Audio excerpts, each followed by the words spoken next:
G'day team, welcome back to another Tiny Build scale modeling video. If you're brand new to the hobby, one of the biggest questions you probably have is, what kit should I buy first? There are so many options out there and it can be quite overwhelming, and picking the right or wrong kit is the difference between loving the hobby and getting frustrated and giving up. So today I'm going to be walking you through my top 5 kits that I recommend for beginners, and I'll explain exactly why each one is a great starting point and what skills it helps you build and learn. Now, all the kits I'm going to be walking you through today are Tamiya, but this doesn't mean I don't recommend other brands. There are plenty of great kits out there, but Tamiya is incredibly well known for producing well-designed and well-molded kits that just go together properly. I've also got a bonus infantry kit before number 1. You'll also want to stick around for my number 1 pick at the end, because I think that's one that will really take you to the next level. With that being said, let's jump into it. Coming in at number 5 is the Tamiya 135 scale Cromwell Mark IV tank, and this is honestly one of the best starting points if you're getting into armor. This kit is simple in the best way possible.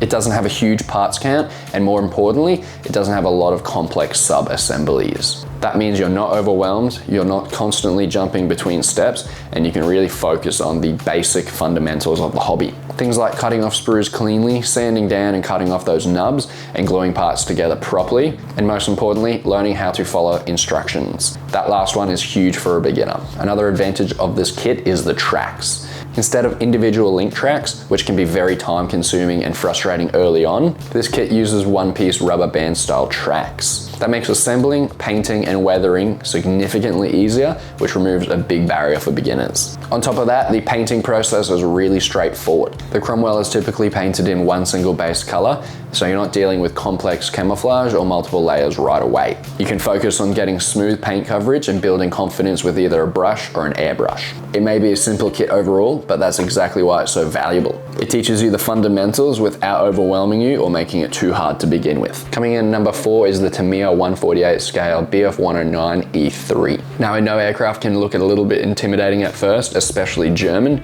but this one is actually a really nice and approachable entry point. Aside from painting up the cockpit, you can build all of this aircraft in one main assembly, which makes the whole process feel a lot more manageable. You're not dealing with a bunch of complicated sub-builds, and the fit is exactly what you'd expect from Tamiya.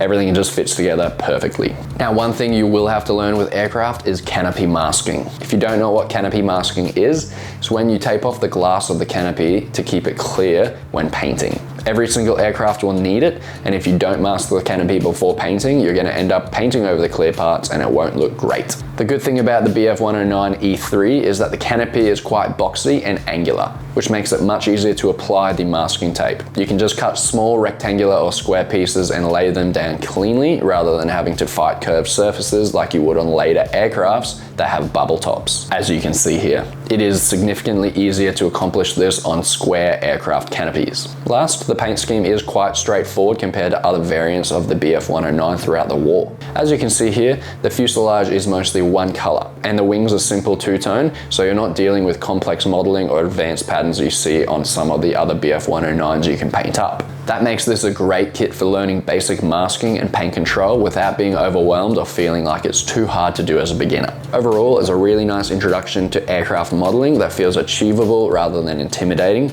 and it provides you with opportunities to start learning those basics needed for just about every single aircraft kit out there. Coming in at number 3 is the Tamiya 135 scale M18 Hellcat, and honestly, this is one of the best kits I've ever built. I cannot overstate how enjoyable this build was. This is a newer kit released in 2022, and you can really tell. The engineering is fantastic. Every single piece fits exactly where it should. For beginners, that's incredibly important because you're not just fighting the kit, you're learning the process, and again, you're learning how to follow those instructions and practice the fundamental skills like snipping, sanding, and gluing pieces together. This kit does step things up in terms of part count, so it gives you a bit more of a challenge compared to something like the Cromwell. In saying that, however, because it is such a nice kit to put together, it's the kind of challenge that helps you improve, not one that just makes you frustrated and want to give up. It also has a few more accessories and tools on it, like axes, tow cables, and jacks, which are great to get you to start practicing your fine detailed hand painting. Another reason I recommend this kit is because it gives you an opportunity to experiment. It comes with a figure, which is great for practicing figure painting without the pressure of not wanting to mess up like you would have with a more expensive figure. It also opens the door to using aftermarket stowage. I used a stowage pack from Value Gear on mine, which was specifically made for this kit. If you're not familiar with what these are, it's basically extra accessories like packs, tarps, and gear you can buy separately to add more life and personality to your model. The kit from Value Gear was great and it fit the model perfectly. It's a great way to practice hand painting different materials and telling a bit of a story with your build. This kit is an all-round fantastic experience and a great step forward once you've built a couple of simpler models, especially if you're looking to improve your skills or experiment with some aftermarket stowage. Coming in at number 2 is Tamiya's 1/48 scale Birdcage Corsair. This is a really fun kit that starts to push your skills a little bit further.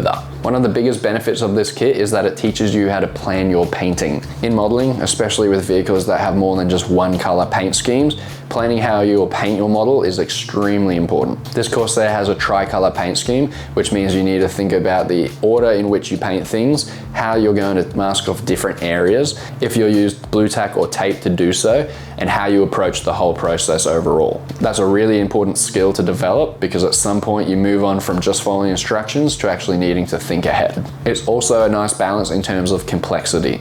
It's more involved than the BF109, but it's not overwhelming. You'll get more experience with masking, paint control, and finishing techniques, which really helps build your confidence. It's kit like these that give you quality practice, and once you have a few of these under your belt, you'll see your models really start to improve. Another reason I chose this kit is the decals. If you're not familiar with decals, they're essentially water-based stickers that you apply to your models. Just about every single kit has them, some more than others. Unfortunately, there are some aircraft that come with dozens and dozens and dozens of decals to apply. This obviously can be very daunting for beginners. That being said, this kit has the right amount for a beginner, enough to give you more confidence and practice, but not so many that it becomes frustrating or exhausting.